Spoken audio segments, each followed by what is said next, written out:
આજે આપણે વિઘટન પ્રક્રિયા પ્રયોગ દ્વારા સમજીએ. સૌપ્રથમ આપણે પ્રયોગના સાધનોનો પરિચય મેળવી લઈએ. સાધનોમાં સૌપ્રથમ આપણે ઉત્કલન નળી લઈશું, ત્યારબાદ લેડ નાઇટ્રેટનો પાવડર અને બર્નર. હવે આપણે પ્રયોગ શરૂ કરીએ.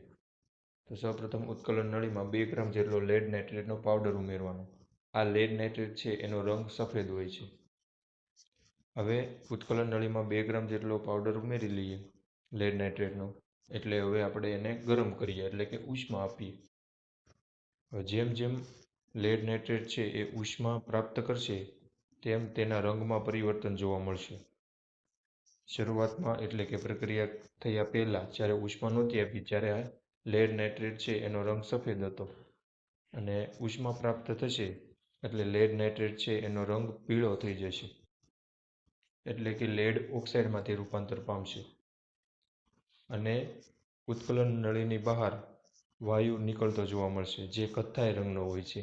આ વાયુ છે એ નાઇટ્રોજન ડાયોક્સાઇડ હોય છે અને ઓક્સિજન હોય છે. આ 2 વાયુ છે એ ઉત્કલન નળીની બહાર નીકળતા જોવા મળશે. તો આ પ્રયોગ તમને બધાને સમજાણો છે. હવે આપણે રાસાયણિક સમીકરણ જોઈએ. રાસાયણિક સમીકરણમાં સૌપ્રથમ આપણે ઉત્કલન નળીમાં 2 ગ્રામ જેટલો લેડ નાઇટ્રેટનો પાવડર લીધો હતો. તો લેડ નાઇટ્રેટ છે એને PbNO3 ટ્વાઇસ લખાય. અને હવે પછી આપણે એને ગરમ કર્યું હતું, એટલે કે ઉષ્મા આપી હતી. તો તીરની ઉપર આપણે શું લખીશું? ઉષ્મા. હવે પ્રક્રિયા થશે અને લેડ નાઇટ્રેટ છે એ લેડ ઓક્સાઇડમાં રૂપાંતર પામે છે. લેડ ઓક્સાઇડને PbO લખાય. અને ઉત્કલન નળીની બહાર 2 વાયુ નીકળ્યા હતા. પહેલો વાયુ નાઇટ્રોજન ડાયોક્સાઇડ અને બીજો ઓક્સિજન વાયુ. તો આ આપણું રાસાયણિક સમીકરણ છે. રાસાયણિક સમીકરણ છે એ દરેકને હવે સમતોલિત કરતા આવડતું હશે. તો આ આપણે વિઘટન પ્રક્રિયાનો પ્રયોગ જોયો. હવે આપણે વિઘટન પ્રક્રિયાનો બીજો પ્રયોગ જોઈએ. સૌપ્રથમ આપણે આ પ્રયોગમાં શેની જરૂર પડશે તેના વિશે ચર્ચા કરીએ. આ પ્રયોગમાં આપણે એક પ્લાસ્ટિકનું પાત્ર જોશે, 2 ગ્રેફાઇટના સળિયા જોશે, 2 વાયર જોશે, ત્યારબાદ વિદ્યુત કોષ એટલે કે બેટરીની જરૂર પડશે. બેટરી છે એ 6 વોલ્ટની લેવાની છે. ત્યારબાદ એક કળની જરૂર પડશે. કળને સ્વિચ પણ કહેવાય. ત્યારબાદ 2 પાણી ભરેલી કસનળીની જરૂર પડશે અને મંદ સલ્ફ્યુરિક એસિડની જરૂર પડશે. તો હવે આપણે પ્રયોગ શરૂ કરીએ. તો સૌપ્રથમ એક પ્લાસ્ટિકનું પાત્ર લેવાનું છે.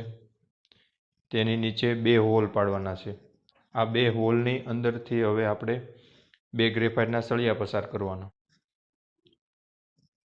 હવે આ 2 ગ્રેફાઇટના સળિયા સાથે વાયર જોડીને તેને બેટરી સાથે જોડવાના. હવે 2 જે રબરના બૂચ હતા એનાથી હવે આપણે પ્લાસ્ટિકના જે પાત્ર છે એમાં જે પણ દ્રવ્ય ભરવામાં આવે એ લીક ન થાય. હવે પ્લાસ્ટિકના જે પાત્ર છે એને ઉપરથી પાણી આપણે ઉમેરીશું. હવે 2 ગ્રેફાઇટના જે સળિયા છે એ ડૂબી જાય એટલે સુધી પાણી આપણે ઉમેરવાનું.